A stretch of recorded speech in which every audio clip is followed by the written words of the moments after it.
Yeah. Good morning. And welcome to the new year, the astronomical new year that is. Tomorrow is the spring equinox. And when Marcia was talking about this earlier, I thought, I'm going to have to start on page 2, but some of this might be familiar because she talked about it as well. The equinox is when the sun crosses into the first sign of the zodiac, Aries the ram. And traditionally, Aries is ruled by the planet Mars, named after the Roman god of war. And that's where we get the name of the month that we're in, March. Because the Earth is tilted, as it travels around the sun through one solar year, it passes through 4 major astronomical events. The winter solstice, when the northern hemisphere is tilted the maximum amount away from the sun, when we have our longest night. The summer solstice, when the southern hemisphere when the Earth is tilted toward the sun and we get the longest day. And the 2 equinoxes, one in the spring and one in autumn, when the equator lines up with the sun and the hours of daytime and nighttime are balanced. The spring equinox, also known as the vernal equinox, marks the beginning of the season of spring. It's the time when the earth emerges from its long slumber, when we are released from the cold grip of winter, when the warmth returns along with the spring rains, and when new life abounds. Humans have long marked this turning point from winter to spring with festival and myth. The Greeks, Romans, Persians, Mayans, the megalithic peoples of ancient England and Ireland, Native Americans, all have celebrated the coming of the spring and the return of fertility to the land. Religious people as varied as pagans, Zoroastrians, Baha'is, Wiccans, even Jews and Christians have holidays, rituals, and other ways of marking the spring equinox. I'd like to share with you a few that I found most interesting. In the Yucatan area of Mexico, an enormous pyramid dominates the ancient city of Chichen Itza, a Mayan city that thrived for over 1,000 years and was abandoned by the time the Spanish conquerors arrived in the 1500s. The pyramid has a tiered construction and has a steep ramp on each face. Each ramp functions as a staircase that leads up to the temple structure at the top. The sides of the pyramid are precisely aligned to mark the spring and autumn equinoxes. On the day of the spring equinox, the setting sun creates an interplay of light and shadow cast from the tiered sides onto the main stairway ramp. This creates the appearance of a diamond-backed snake that undulates down the pyramid as the sun moves overhead until a carved snake head at the base of the pyramid is illuminated by the sun and the snake is complete. This effect was said to be a manifestation of the god Kukulkan, the feathered serpent, who crawled from the sky down the pyramid to the ground, bringing with him the energy of the sun and the gift of spring rains to provide water for planting. The pyramid has become a popular tourist attraction and remains as captivating now as it was a millennium ago.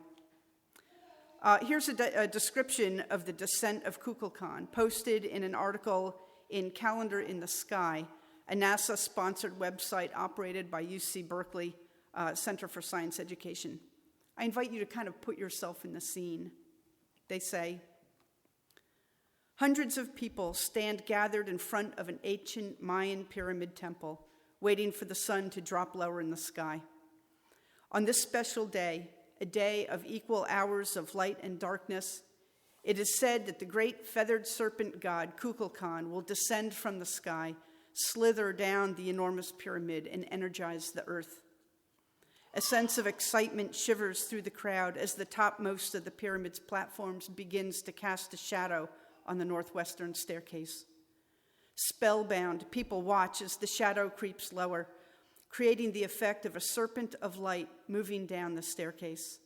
At last, the stone serpent head at the base of the pyramid is illuminated by the sun, and the crowd breaks into cheers. So clearly, watching this display is a powerful experience, even for the modern viewer. Imagine how powerful it would be if you were a Mayan farmer in the year 800, watching your god descend to the earth to usher in the spring growing season after a long and hard winter.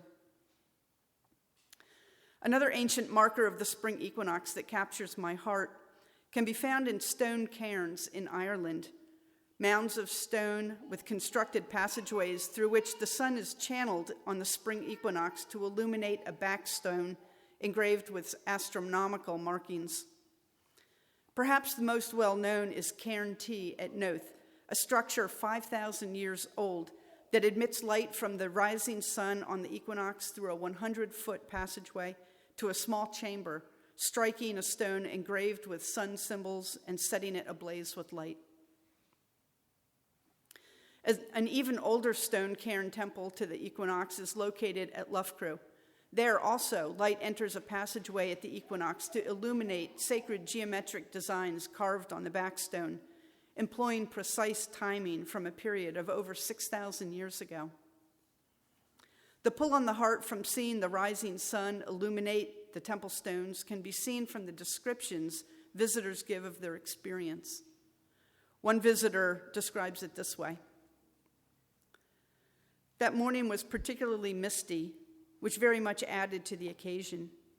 Arriving, we started the trek up to Cairn T, a short but steep enough climb. Voices, eventually followed by figures, came out of the gloom. At the top, we all floated around, waiting. There was a small huddle of people gathered at the entrance. Others were off on their own, enjoying their own private moments or praying.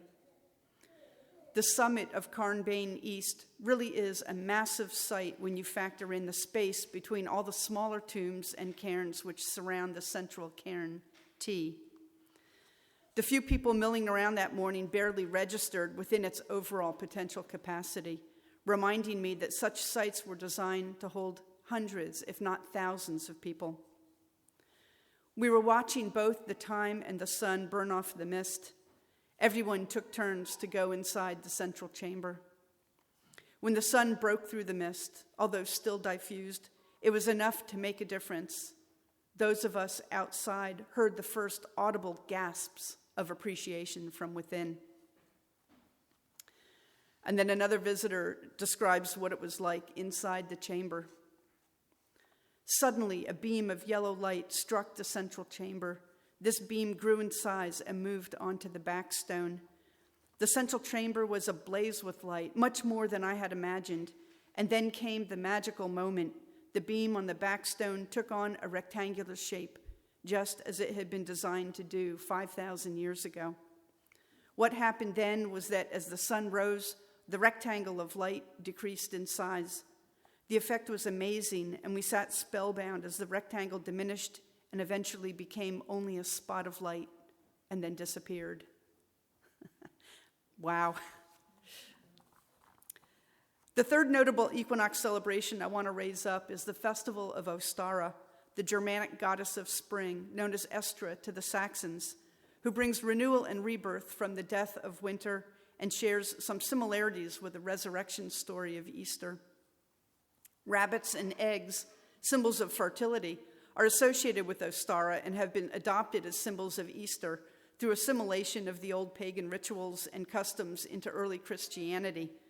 It is from Estra that we get the name for Easter. That Easter shares some of the themes and symbols of a pagan holiday should not unduly bother Christians. As with many cultures, the Christian story of death and resurrection is reflected in celebrations that occur around the spring equinox. For example, as explained on myjewishlearning.com, Passover is described in the Torah as a springtime festival, a barley harvest festival, and a time to bring sacrifices to the temple in Jerusalem. These references to Passover, as well as knowledge of other ancient rituals that took place at the same time of year, suggest the origins for that festival. The ancient Israelites took what was originally one or more separate Canaanite spring holidays and imbued them with a heightened sense of significance when they made Passover a commemoration of the Exodus from Egypt.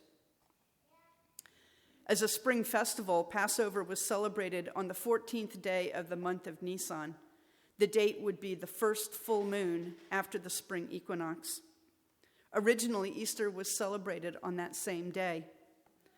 In time, Easter came to be celebrated on a Sunday, and after some controversy over the proper method for calculating the date, Easter, at least in Western Christianity, became celebrated on the first Sunday after the first moon, after the spring equinox.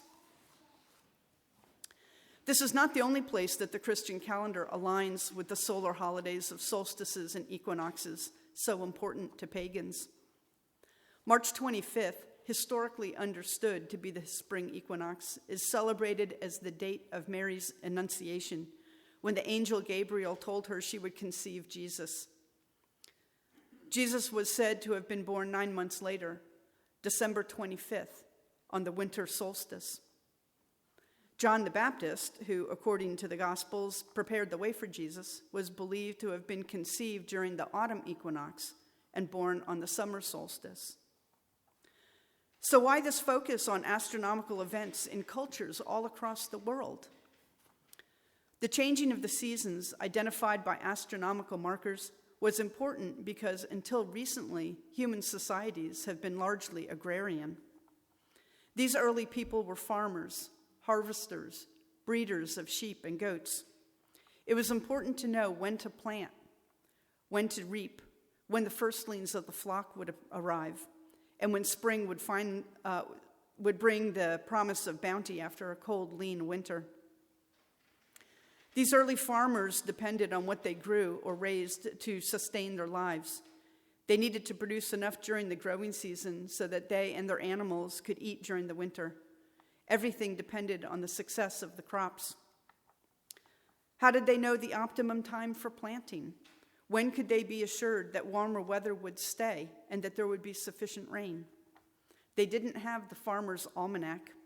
They didn't have calendars or planting schedules. They couldn't listen to the radio to find out when the last hard frost was expected. What they had was the sun and the moon and the stars, and human ingenuity and construction materials of rocks and trees and land.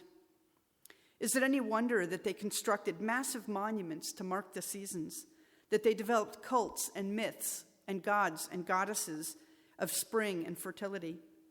Is it any wonder that the spring equinox marked the beginning of the new year? Now, here we are in the modern age. We have central heat and indoor lighting, mass-produced food and grocery stores with a variety of foodstuffs unimaginable to our ancestors. Does the spring equinox still hold meaning for us? I think it does, and that it retains vitality in our life of spirit. Modern pagans and Wiccans still celebrate the seasonal festivities of the year, including Ostara, which continues to mark the spring equinox. And let us not underestimate the promise held in this day when light and dark are in balance. Spring is a time for new growth, not only in the physical world, but in the realm of spirit, as we seek spiritual growth and balance within our own lives. It is said that because of the balanced nature of this day, light and dark, there's a greater potential to make changes, to tip one way or the other. Sort of like spring cleaning of the soul, we can get rid of old attitudes and patterns that are holding us back and invite changes into our lives. Perhaps start something new that brings for us rejuvenation and new life. Recognition of the equinox is also relevant because it reflects and honors our interdependence with each other and with nature. We are all tied to everything, including our communities and cities, plants and animals, life and death, growth and decay, the cycles of the seasons. At a primal level, these still resonate.